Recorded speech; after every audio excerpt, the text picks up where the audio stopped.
What? Good day, folks. What's that?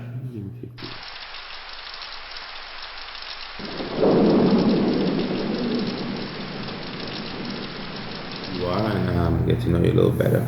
So, most people will know you're the son of a politician. Just gonna jump right into that. Right? That's fine. So, somewhat, you can say that you grew up in the spotlight, as far as that could go, in a place like Antigua. So, what was that like for you growing up being Bernard Percival Jr.?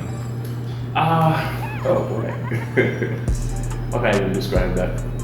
I think for the most part, especially growing up, you're kind of too young to even realize exactly what the situation that you're in is. For me especially, it was just kind of like, I was pretty normal. It wasn't a big deal or whatever. My parents, of course, were always very, what can I say, nurturing, so to speak.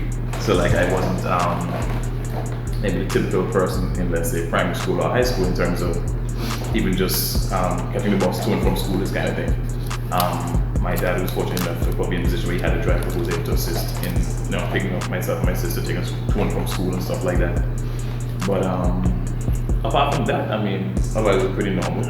I was never really, I would say, heckled or bullied much because of that. They had one or two person made a joke here and there, or rich boy, this kind of thing, or whatever the case is. But I never felt like that was really the case. So I was kind of okay with it. It's funny because it kind of even trickles over now because, of course, my dad being in politics at White Antigua knows my dad, knows my family, and whatnot. And since I look almost exactly like my dad, even now, like every time I go someplace, you're Percival? Yeah, so I really can't hide when it comes to that. But I guess it has its benefits. Being a little more known, you tend to get, let's say, certain opportunities open to you that other persons might not get. Just on the basis of, they know where you come from, who your people are, and that kind of stuff. So it's been cool. It's been alright.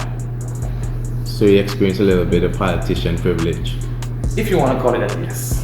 If you want to say that. Okay, no problem. So there was never a lot of assholes coming up. Not a lot, no, not a lot. There were a few, like let's say maybe one or two classmates here and there that kind of poke fun or whatever the case is. But I ain't gonna call no names, ask no names. But there were a couple of just like, there always is some kid gonna give buddy a hard time. Like the class clown that might want to make a little joke here and there or whatever and give you a hard time because it was nothing ever to be taken seriously, nothing ever caused any kind of problems or issues, no fights, nothing like that. So not a big deal. But why do you think there was no fights? Because I'm sure there would be with okay, I know you, right? I'm not pretending. So there's some things that I would remember. So I could remember in high school, say around fifth form, around that time there was some crap. And then in state college, I remember even a lecturer at state college who was forever on your case, right? Had a little crush on you. Do you remember this lecturer? I think I know what you're referring to. That's a good example there too, because it was kind of one of those things where, my father, both my parents actually, I was kind of just always on my case. Like I guess in her mind, held me to a higher standard, and I should do better. I shouldn't be studying class like everybody else to play dominoes.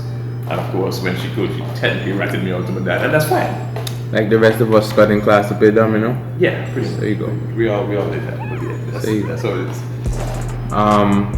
But you seem to be a laid-back person, not really confrontational. Correct. So that might be a reason why you feel like nothing ever really escalated.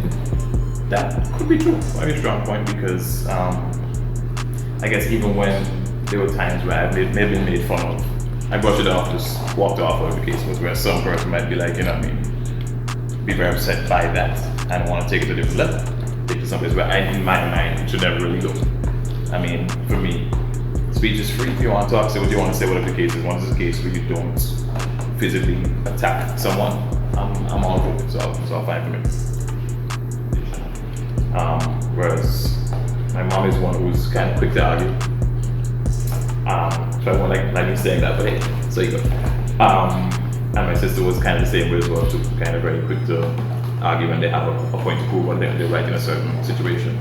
They're quick to argue their point. Whereas me, I really couldn't care less. It is what it is, and want to believe or take my side, it's up to you. That's fine. If you don't want to, hey, no big deal. Okay, not too worried about somebody else's opinion or having to convince somebody of something. Not at all. Not at all. Okay. I will state any argument that I might have, give any points that I might have, any facts, any let's say data research, whatever you want to call it, to go with my point or my argument. But at the end of the day, you make your own decisions. Okay, cool. And your mom and your sister were more of the aggressive type. Took the words right out of my mouth. Let's say that. The aggressive type. I remember your sister. She didn't look aggressive, and neither does your mom. To be honest. But I guess we know better. Yeah, my mom is like one of the shortest persons ever, so she would think she would choose to be aggressive, but she's very feisty. Kind of Napoleon complex going on? Possibly. Okay. And my sister was very, very petite, very tiny since she was little, but she's the same way, had that same aggressive nature. So I don't know. And then your father is like huge. I wouldn't say huge. He's average size, really. I think he was just about my height, like 6 feet. He was always a physically fit person. I wouldn't say overwhelmingly huge, like you said, but noticeably fit, in good shape, or whatever the case was. But like I said, not aggressive at all. So I don't know. Just guess how we are, I guess. All right. So, I mean, the reason why we're here is because you are a professional athlete, an athlete that represents the country on an international level. That's why we're here, right? So, were you always an athletic child? Actually, no. Probably the furthest thing from. What can I go with this? I think the first thing I can't remember doing was karate. I was in the kung fu movies, so I ended up doing karate class, I think at around age 6 or something like that. Okay. Grew to love it a little bit, but stopped when I was like about maybe 9 or 10. What was your dojo? What was your Purple Dragon all day. I actually only made it to a green belt. I started a green belt, so I only had that. What's the word? Only 2 advancement classes. What was it? Brown. No. And then black, was it red, brown, black? No, in terms of actually having you only did 2. I want to say qualification. I don't know what it's called. But grading is what they call it. That's it. Yes. So I only had 2 grading sessions, pretty much. So I went from the regular white belt, and I got I think yellow stripe. Yeah, you got a stripe. Something along that to give you a stripe, bro. Something along those lines. I went straight to yellow. And then I went to green after that. So. But I stopped at yellow. I mean, it was cool, but I think what it was to me, I just kind of, I guess, grew out of it to an extent. And there were times when I really wanted to go to class, and for whatever reason I couldn't make it, and this kind of just upset me. So I was like, you know what, maybe it's not for me. So I just stopped at that point. You had such a busy schedule at that age? No, it wasn't matter that. It doesn't matter, like let's say, for whatever reason, my mom had something to she couldn't take me to class, something along those lines. For whatever reason, I just couldn't get to go, so it was whatever. So I just moved on from that. I think after that would have been, I'm just like every kid does, ride a bike. So I mean, some of the guys in the neighborhood just used to ride around, build ramps here and there, dig hole, jump over hole, all kind of random distributors. And then. So you had the island boy experience? Pretty much. Even though you had politician privilege. I rollerblades pretty heavily at one point. But in terms of actual sports, I played recreational basketball. That was about all I really liked to do in terms of sports-wise. Tried football for PE. I was horrible. The worst thing ever. ever. I'm sure you remember that. Worst thing ever. I don't recall. The worst coordination you ever seen in your life on a football field. I don't even recall you on the football field. That's how bad it was. I went out once, twice, and that was it. So, yeah, that's about it for sports, realistically. So you never did sports competitively then? No, never did. Karate was probably the closest thing. Pretty much. I guess when I eventually moved to Florida for school, I got into pool, billiards. So that's the first thing I actually did competitively, to be honest. Okay. And I thought people would say, okay, pool, not really a sport and whatever the case is, but to me, it's a very discipline heavy sport.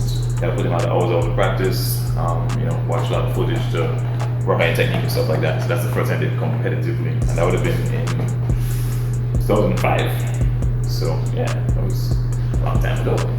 I was about 20, roughly 19, 20. So that's the first thing. So I don't know if your dad was into sports or your mom or anything, but were they like encouraging, or was it just like, I'll support you in whatever you do? It was more of a supportive role as opposed to encouraging. My dad he played volleyball a lot, competitive volleyball. Okay. I'm not sure, I think he did it much when he was younger, but more so like in, I guess, his late 30s, early 40s, he's really heavy into volleyball. Played for a couple of teams locally and stuff like that. I think that's as far as he really got into sports. I think he actually played some football when he was younger as well, but I'm not sure how far he took it. I really can't remember, to be honest. Mom, I think she did track and field when she was younger, but I think that's about it. Nothing serious, but they would never want to say, okay, well, you know what, you should try this sport or that sport. Whatever I'd like to do, just encourage me. It helped me how they could, but it's in terms of buying a basketball every once in a while or whatever the case was. They're very encouraging, but never so much just to tell me, hey, you should try this or try that. Just supportive, I guess. On a bigger scale. Alright, so then how